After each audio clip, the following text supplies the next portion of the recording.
मुझको ला मेरे आपके लिए, दिल दीवानी का डोला दिलदार।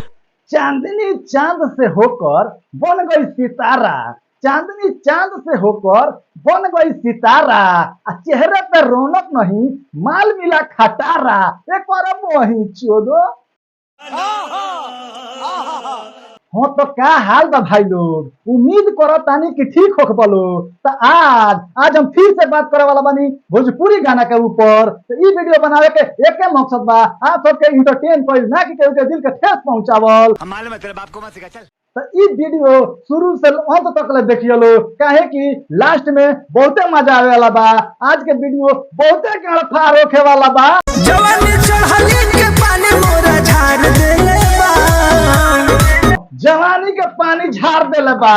ये भौजी छोड़ला नहीं के तोर झाट लौकता, तहार वही चोदो आके यूट्यूब पर गंदगी फैलाओ तारू। तहारा बहन के गाड़ी में गणासी पेलो। जब तू दारू पी के आवेला तब तू ये तहार बहन चोदो मुर्दा खोर के सार। ये सरऊ बार बार भौजी के काहे चूचिया तो रहो। तहार वही चोदो ऐसे लोग रहते हैं यार यहाँ पर।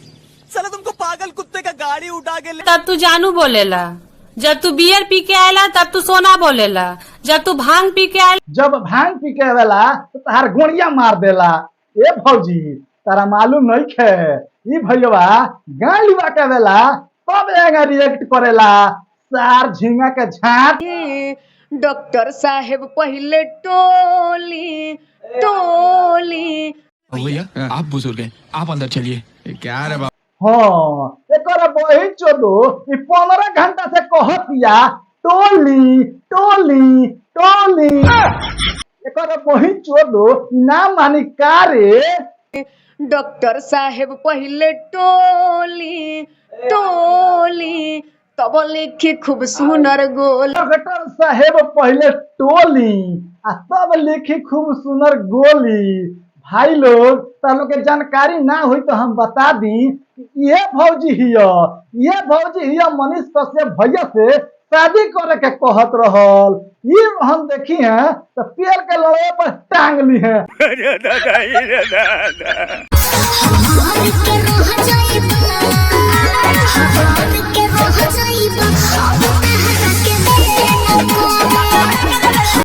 अच्छा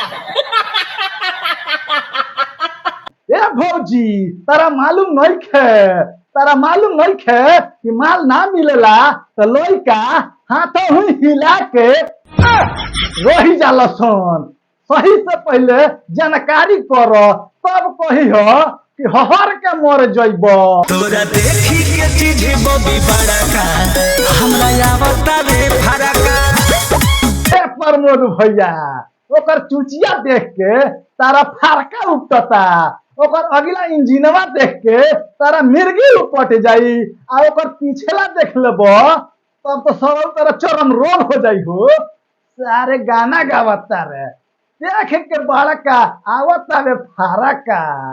मैं बाहर सारे कैमरा में हटा जल्दी वीडियो। ये तो सारा चुड़ैल है रे, मोड़िए में लाश से दी रे चुलिए कहाँ ला होला रे।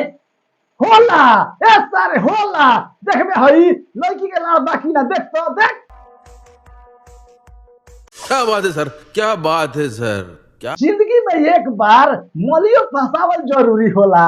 जिंदगी में एक बार मलियो से फंसल जरूरी होला। खुश रहे के चाहत रहो तो हंसल जरूरी होला। तो हंसे के चाहत रहो भाई लोग तो चैनल के हमरा सब्सक्राइब कर लो, कमेंट कर लो, लाइक कइल ना भूल लो भाई लोग। नीचे जो वो सब्सक्राइब का बटन है ना उसको हिट करो।